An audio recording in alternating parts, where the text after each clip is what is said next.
In the last few months, we've seen a significant increase in violence in the Sarasota area. Just in the last 2 days, we've had 2 people arrested for homicides.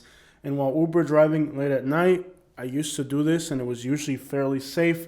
If you've been watching some of my videos, it's becoming extraordinarily scary to drive this area at night.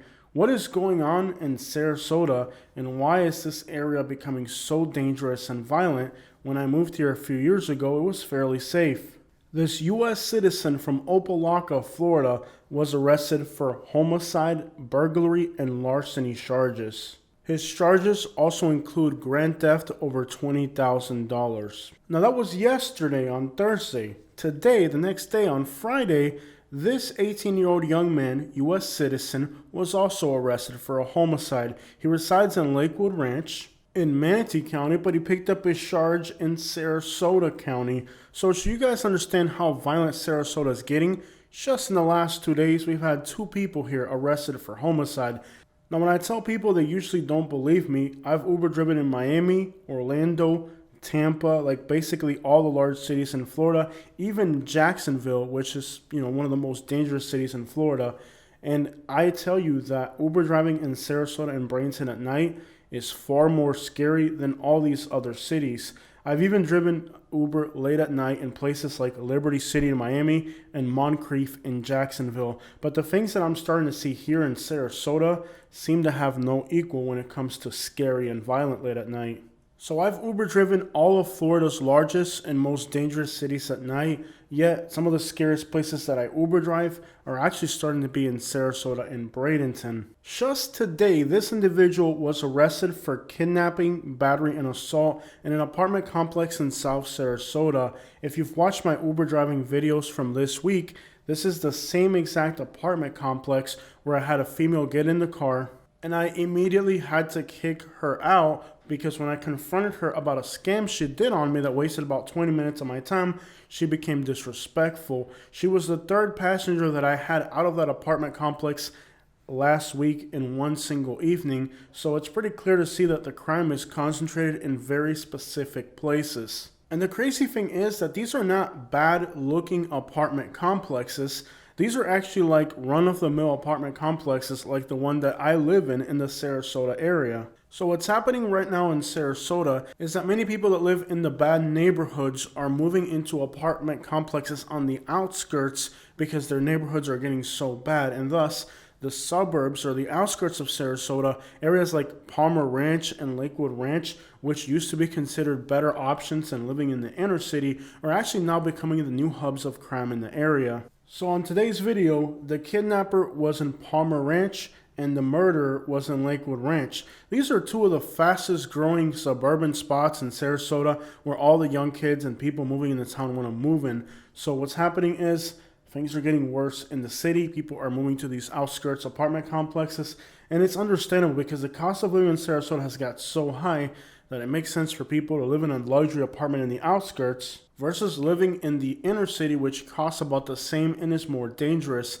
But unfortunately, that has turned the outskirts of Bradenton and Sarasota into very dangerous places. And in Tampa, the same thing can be said with places like Riverview. We've recently seen an onslaught of homicides and even needless killings in the suburb of Riverview, like one incident in broad daylight.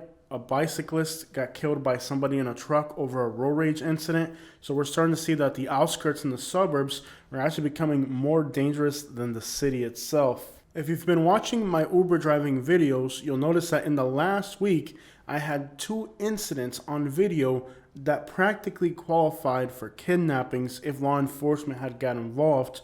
And that just gives you an idea the nature of the things that are happening here in the Sarasota area. A lot of the more serious crimes that are happening in Sarasota are people that come from Miami to commit crimes over here. Like the man from Opelika being charged with homicide, larceny, and theft. He lives in the Miami area, but he's getting caught up on charges over here. So Sarasota has become kind of like the hub for nightlife and things to do in this area, and it attracts people from as far away as Miami, Lakewood Ranch, Nokomis, Venice, Port Charlotte, Northport. Sarasota is kind of the hub of things to do in nightlife in this area, and that has attracted people here, and they get caught up in some pretty serious crimes. Possibly what's happening is because Sarasota has a reputation as a safe nightlife scene. Many people from other cities come here thinking it's safer, but in turn, when many people do the same thing, it actually becomes dangerous. And if that sounds confusing, it's because it is. But all one really has to do is just look at the arrest records. Like on this simple page here, you can see that 3 out of 4 people being arrested on this page are from other places. One person from Punta Gorda, another one from Bradenton, and another from Temple Terrace. Now, Temple Terrace is kind of part of the Tampa area. Now, much of the crime happening in Sarasota, people being arrested, are from the predominantly white southern region of the county. Places like Englewood, Venice, Nokomis, Vemo on the southern side of the city, the predominantly white part of the city. A lot of the people there are the ones that are contributing the most to the arrest. Now, most of the arrests coming from the southern part of the county are people like this woman from Guatemala who was arrested for no valid driver's license. So law enforcement agencies in the southern part of the county are heavily focused on arresting undocumented people. The same thing can be said about Charlotte County, which is adjacent to South Sarasota. So law enforcement in this part of the county is predominantly focused on targeting Hispanics and Latinos in a predominantly white area. But then the people that live in that area are the ones that are actually causing trouble here in the urban core. So the area in the southern part of the county has practically nothing going on. It's just a white area, kind of suburban, and there's no nightlife or bars. So the people that live there come up here to Sarasota party, and they are contributing to many of the arrests that happen here. Now down there in Englewood and Venice and all those places, they're used to acting a fool and not getting arrested. But when they come to Sarasota, a city with more security and law enforcement presence, and do the same things that they're doing down there up here, they end up getting arrested. Officers down there in those agencies, they don't wear body cam footage. Officers in Sarasota wear body cam footage. And in Sarasota, they deliver body cam footage within about 2 weeks. That means there's like 20 YouTubers who are in a rotation picking up half of the people that get arrested in Sarasota and uploading it to their channel. So the law enforcement agencies here have to arrest anybody that they catch doing anything inappropriate, and there's more accountability. So they're coming from a place where it's complete buck wild, plum wild hit crap, come up to Sarasota, a larger city where things actually happen orderly, and they get gemmed up and arrested over here. So what's happening is, kind of like I said, all these people from the southern part of the county and Charlotte County that come up here to party, not realizing that if they get into a bar fight here, or if they try to kidnap somebody here, they're going to get arrested for it. In 2023, the Sarasota city limits had 0 homicides, and that made it one of the safest cities in the entire country. But last year, 2024, I think they got up to like 5 or 6. So the end has come for Sarasota not having violent crime. Things are changing here for the worse. Now, if you've been subscribed to my YouTube channel, I kind of predicted that this would happen. You guys may remember the series of videos that I made about how Florida's new gun laws were eventually going to turn Sarasota and other safe cities in Florida into a more dangerous place. And that's exactly what's happened. Sarasota went from 0 homicides in an entire year to 4 to 6. And I think this year it's probably going to be significantly more than that. And it's not the police department's fault. It's things that are completely out of their control, like state level legislature. Just in the last few months, I've had my vehicle broken into a few times. They've tried to, at least, damaging my door handles. These are not the types of things that you saw in Sarasota and Lakewood Ranch when I first moved here, but crime has increased dramatically. I think one of the key reasons also why crime has been getting worse in this area is because they ran the homeless people away from the city cores. With the new homeless laws that came into Florida, a lot of the homeless, which were in the city core consuming fent, are now kind of in the outskirts consuming meth. There's just a completely different scene of homelessness after that new homeless law. Before, the homeless were just kind of in the city cores with their fent, and now they're moving into the outskirts with meth, and that leads to a lot more vehicle break-ins. It leads to a lot of more problems for people living in the suburbs with petty theft, and it's just turned the suburbs into a crap hole. With Bradenton city limits and Sarasota city limits cracking down on homelessness, many of the homeless from Bradenton went to Sarasota. Many of the homeless from Sarasota went to Bradenton. All the homeless people were moved back and around, but what the homeless discovered, that if they just move out of city limits and into county places that are not census designated, unincorporated suburbs like Lakewood Ranch, that in these areas, there isn't really an effort to eradicate the homeless, there isn't an effort to find them, and they have more places to hide. So the homeless are also moving into the suburbs now, just like people that are fleeing the inner city. And why are people fleeing the inner city? Is because the cost of living in the city is now equivalent to the cost of living in the suburbs, and there's starting to be more inner city problems in Florida, like violence. So it's kind of spread crime outwards into the suburbs, and now areas that used to be safe are becoming pretty freaking dangerous. And it isn't like they have a bad aspect all the way around, but your vehicles are constantly broken into. There's scenes like homicides and murders. I mean, recently here in Lakewood Ranch, we even had a homeowner who had to shoot somebody that was doing a home invasion robbery. So things have definitely taken a nosedive in Florida. And of course, over the last year, there's been an explosion of people on student visas that moved into areas like Lakewood Ranch because of the medical school. So now you have all these students. It used to be people that would come here illegally to work.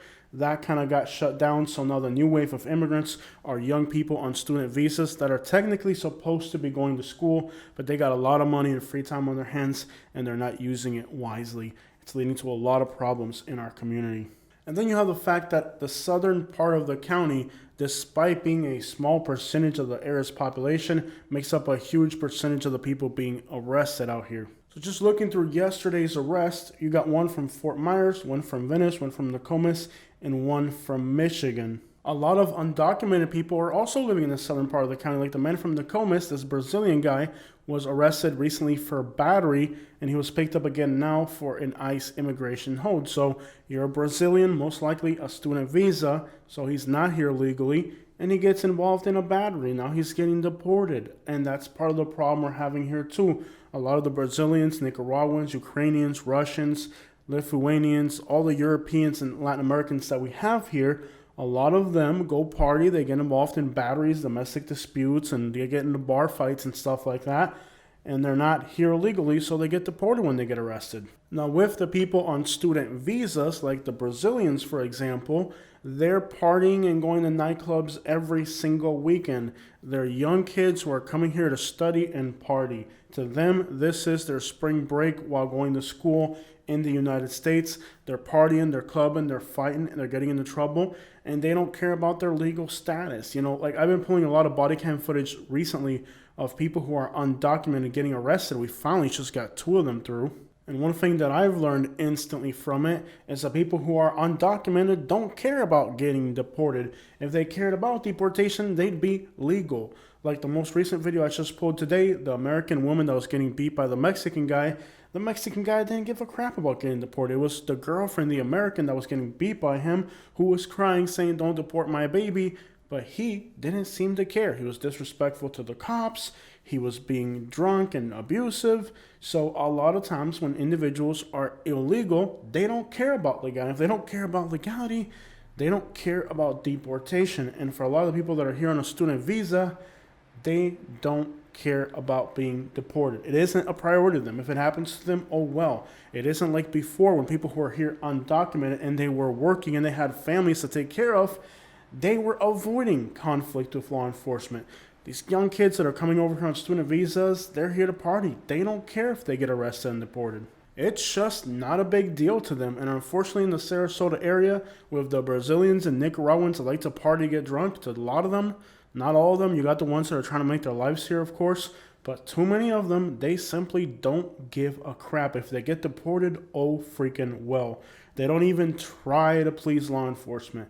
And if you've been watching the body cam footages that I've been pulling from the Sarasota Police Department, you'll notice that they simply don't give a crap if they get deported. There was a time when people who were here undocumented were here and they wanted to be here and they wanted to become U.S. citizens and they wanted to avoid issues with the law. That's not who's here right now. The people that are coming here right now are here to party, get in trouble, and well, this is driving crime up in the area. It's turned some apartment complexes into absolute party houses every single weekend. I just had a Nicaraguan passenger at about 1 a.m.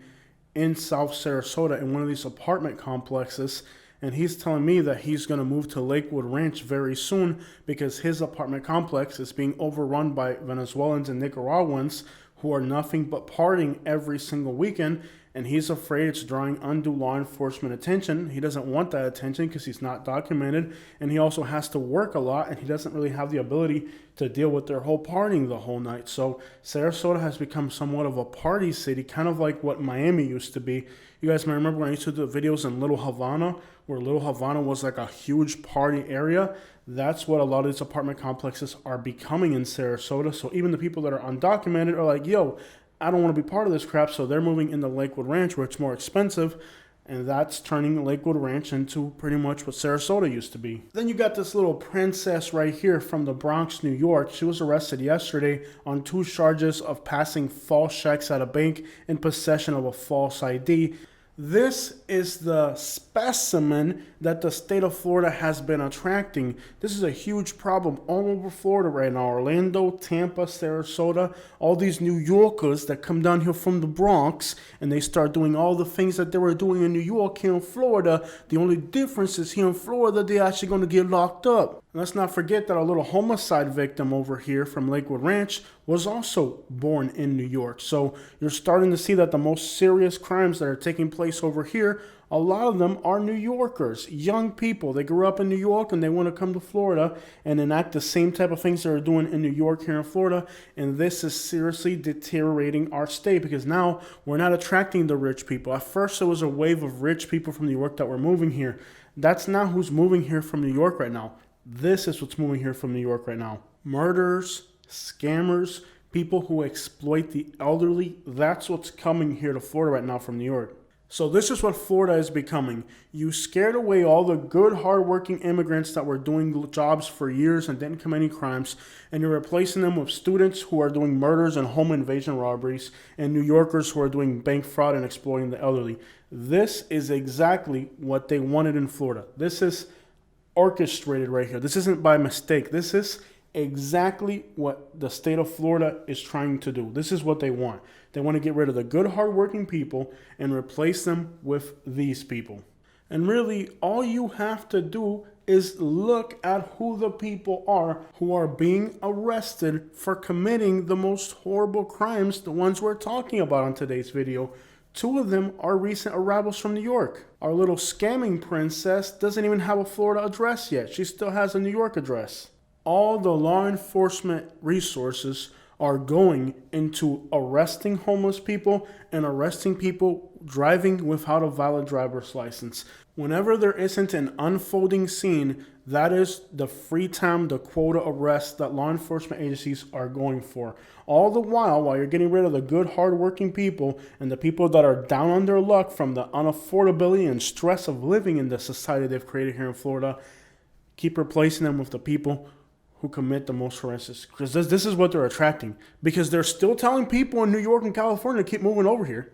So as all this is going on, people in Florida are becoming homeless because they can't afford to freaking live here. People like myself who've been in Florida forever have to leave the state periodically just to get enough money to get back. This is what they're replacing Florida with. This is what they're attracting. They are still doing a campaign to attract people from California and New York. They didn't learn their lesson the first time. They are still trying to attract these people from these places to keep moving to Florida, despite the fact that the analytics are showing that the more those people come over here, the harder it gets for us. The more people end up homeless on the streets, the more crime you end up with. This is happening by design. And this is why it's frustrating to live in Florida right now, because all the horrendous crap that is happening here is literally by design. This is Frederick. He is from Gary, Indiana.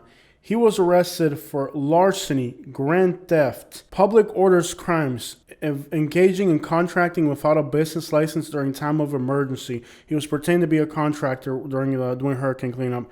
This guy was also charged with not having workers' compensation insurance under $20,000. Grand theft, again, larceny, less than $10,000. The list of charges this guy had was like 7 or 8 charges related to unlicensed contracting and stealing from people that he was supposed to be working for. This guy doesn't even have a Florida address yet. This guy's from Gary, Indiana. He's down here pretending to be a contractor, stealing from people, working uninsured. You gotta have a permit. You gotta know the building codes. We have hurricanes, so you can't have a guy from Indiana coming over here and using non-pressure treated wood in areas that are gonna flood and stuff like that. He has no idea what he's doing. This is Florida. You got heat, humidity, hurricanes, flooding, all that crap. What he knows about construction in Indiana over there has nothing to do with the construction methods that you have to use down here. This might not seem like a serious crime to you, but if you use like not pressure treated floors on a, let's say on a structure in Indiana, it's not a big deal. If you do that in Florida, it's going to flood, it's going to rot, it's going to destroy people's properties, and real estate investment is protected by banks when they finance it. So individuals like him that do unlicensed work create absolute giant nightmares for the people that they defraud, because he's pretending to be a contractor when he's not. He's not a contractor, he's not insured, and he has no knowledge about what he's doing. The work that he's doing, he has no idea what he's doing. He doesn't know the building codes of Florida.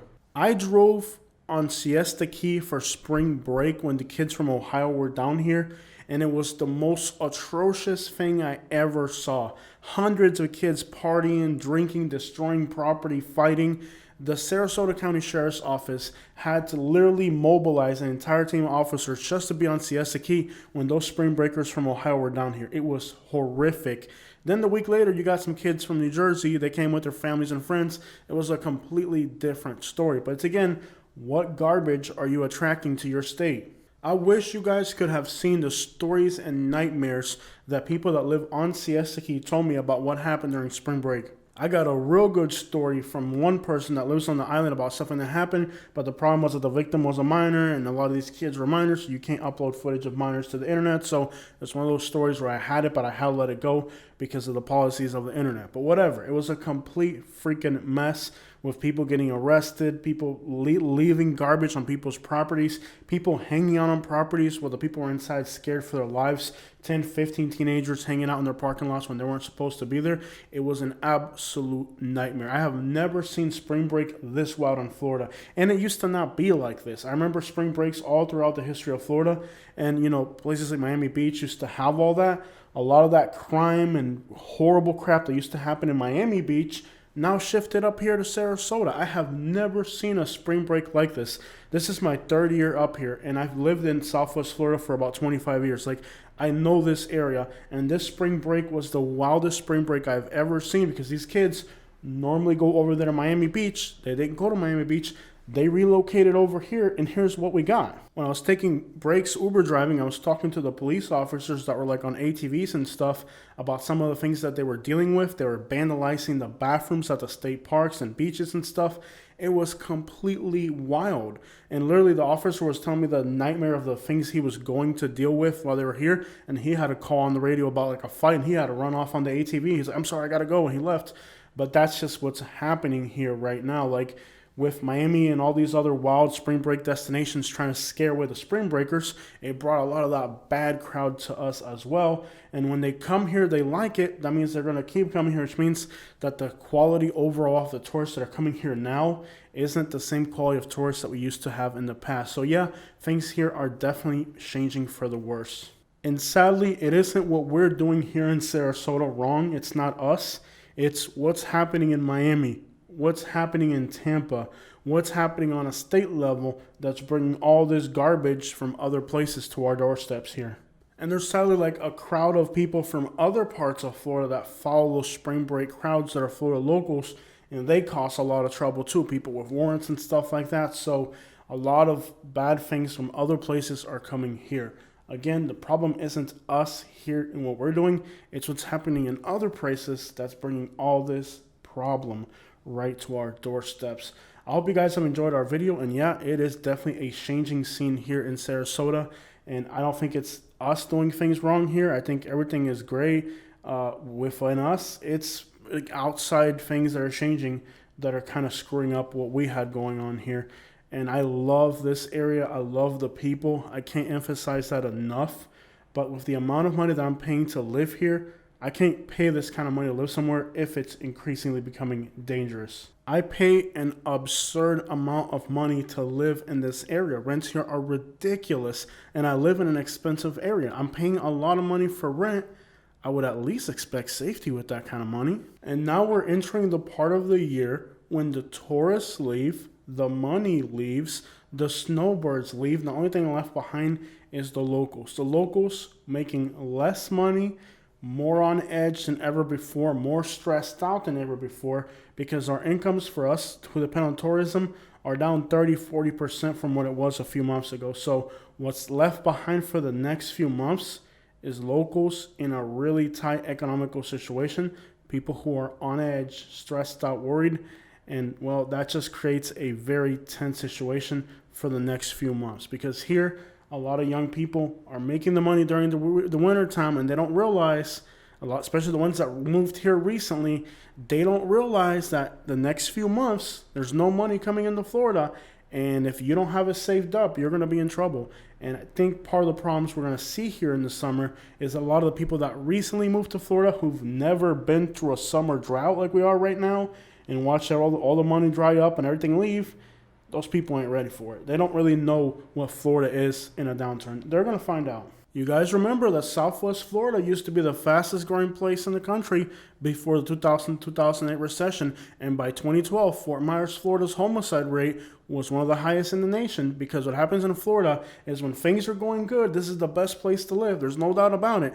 But when things take a dive for the worst, this part of the country quickly becomes the worst. So this is the best place to live when things are going good, but it's the worst place to live when things are going bad. And well, we're entering the bad part of the year, and the economy is a little shaky, so there's no telling how bad things can get. I hope I'm not saying something that's, once again, Jose told you I was right, but you'll see if we have another economical downturn here, what I'm telling you, Florida's the best place to live when things are bumping, but it's the worst place to live when there's a downturn, and things aren't looking all too positive here right now. And Florida is also the little canary in the mine, the first little warning sign of things getting bad is always here in Florida.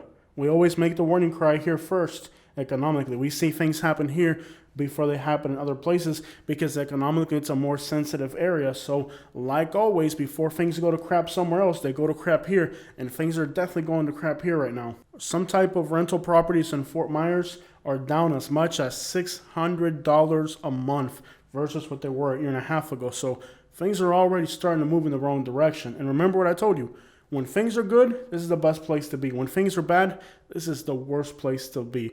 Don't forget that Lehigh Acres, Florida, and Golden Gate Estates had 45% of the properties out there were in foreclosure during the last recession. Only Las Vegas, Florida had more, Las Vegas, Nevada down there had more foreclosures than we did down here during the last recession. When things get bad, they get really bad here. Only Las Vegas fared worse than we did during the last recession. So indicators of economical times right here in Southwest Florida. When the crap hits the fan, we are the fan.